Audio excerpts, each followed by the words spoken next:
Come back here. 1, 2, 3. Pump, pump, pump. What's going on, everybody? It's your main man back on the scene with another video. If you're new to the channel, please hit that love button and subscribe to help the channel grow. It will be greatly appreciated.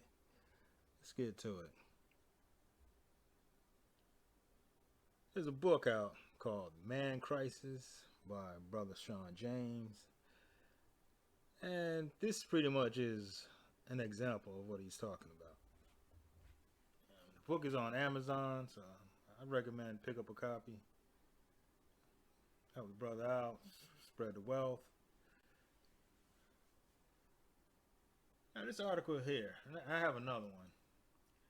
Family of teen suspect in Texas high school shooting said he had been bullied, robbed. The family of the Arlington teenager suspected of injuring 4 people in a school shooting said he had been bullied and was recently robbed. The suspect, Timothy George Simpkins,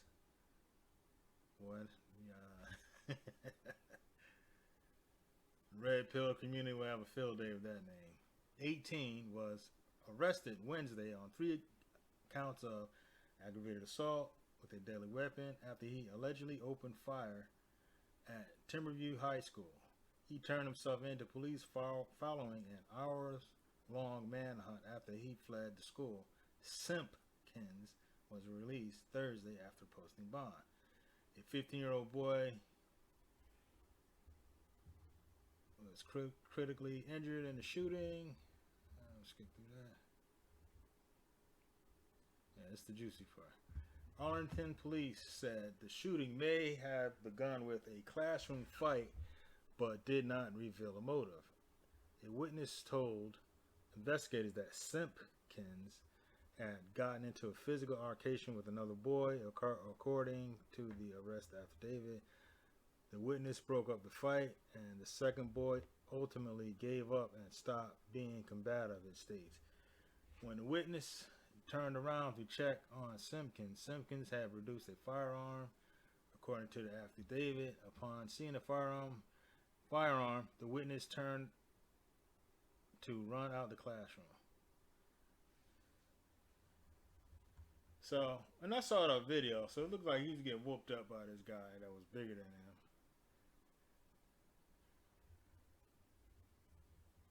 Which doesn't always mean something.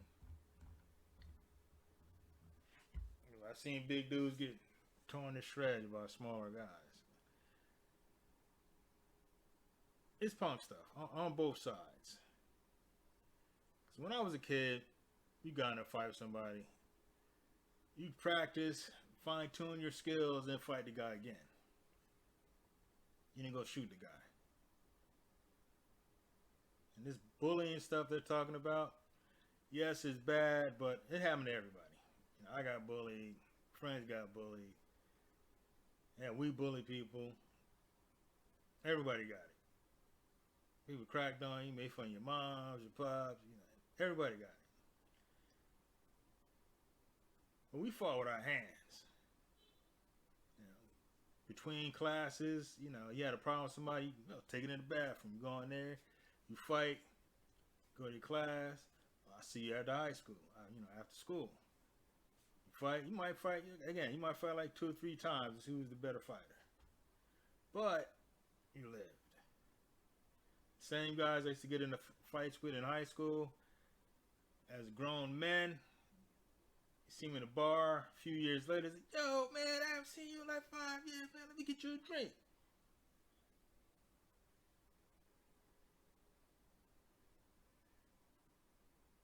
So it's punk stuff to go, pull a weapon out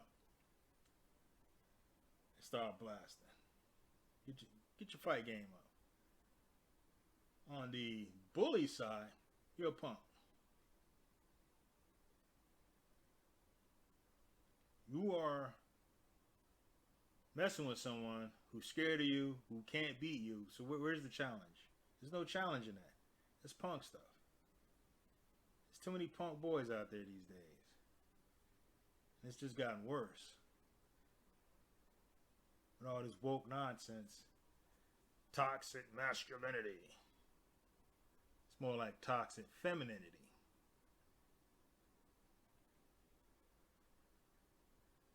There's one thing I never got about, like, a hardcore bully, I'd say. Is what do you get out of? I guess it's a power tripping or something. Because to me, there's no challenge in fighting someone who's scared of you and who can't fight back. I mean, what good is it? There's no excitement in that. And get to these other articles. Some more punk stuff. And the race baiting, of course. A black man was shot dead in Oregon after hitting on a white man's girlfriend in a respectful manner, DA says. First of all, there is no such thing as hitting on another man's woman in his face as respectful. That is an attempt to punk you. And when you travel that route, you never know what extreme response you may get. You know, one dude might be more on a pimp player side. Go ahead, man. Let the girl handle it. If he pulls her, then that's it. Let her hoe be a hoe. Just keep it moving. And, of course, never take her back. And the next dude might be like, oh, hell no, man. No, I know you ain't trying to disrespect me in front of my girl. Wow. But this guy happened to get the latter part. And I like the title because I know there's plenty of brothers that got shot by other brothers for doing the exact same thing. But this out of news end, they always got to play this up, man. They crack me in with that. Let's read a little bit of this. A 22-year-old black man was shot dead outside a nightclub in Oregon last month by a white man after hitting on the man's girlfriend in a respectful manner, according to the local district attorney. That's the perp, I guess.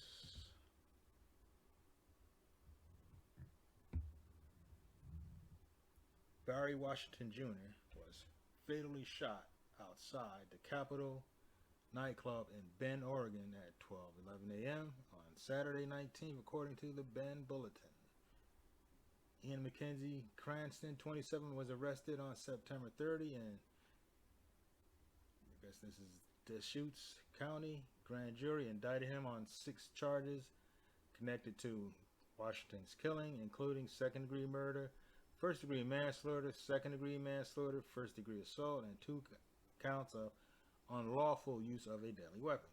Deschutes County District Attorney John Hummel told KTVZ that prior to the shooting, Washington had hit on Cranston's girlfriend, and Cranston was not happy about it. Washington complimented her in a respectful manner, Hummel said. She said, thank you, I'm flattered, but I'm in a relationship. Cranston then started having some words with Washington, which escalated to violence, Hummel said. There was some pushing, some jousting, some punches thrown, but then it calmed down. It was not going to get out of hand. Then Cranston pulled a gun out of his waistband and shot and killed Mr. Washington, Hummel said. Hummel suggested that the incident could be part of a dark history of black men being lynched for hitting on white women.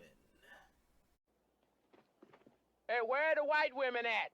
Our country has a disgraceful history of denigrating, prosecuting, and lynching black men for talking to white women, Hummel told KTVZ over the last week.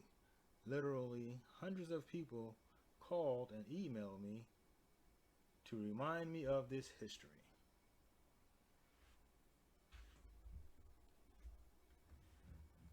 Well, it's possible. He could have been like, I know that black bastard trying to holler at my girl. The audacity of this Negro. It could have been that.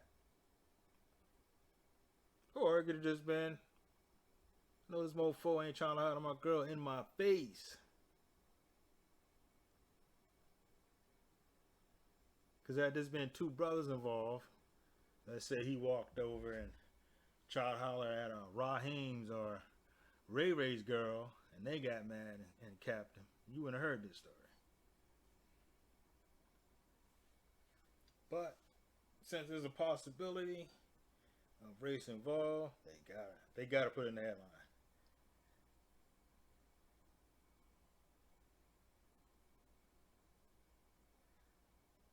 What I think, if that was the case, he could have just smoked him out the gate. Why fight the guy? So I'm guessing that he got into a tussle, got the bad end of the deal, felt further disrespected, and capped him.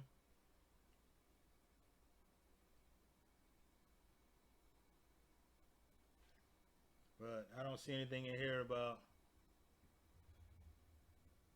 any racialized conversation.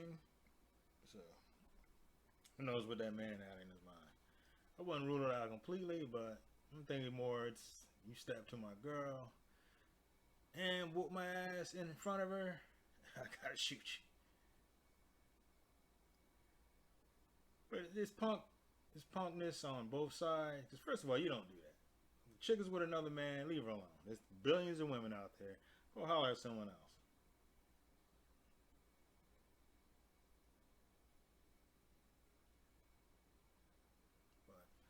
Let me know what you guys think about it. Drop a comment below, and I will talk to you good folks later. Peace.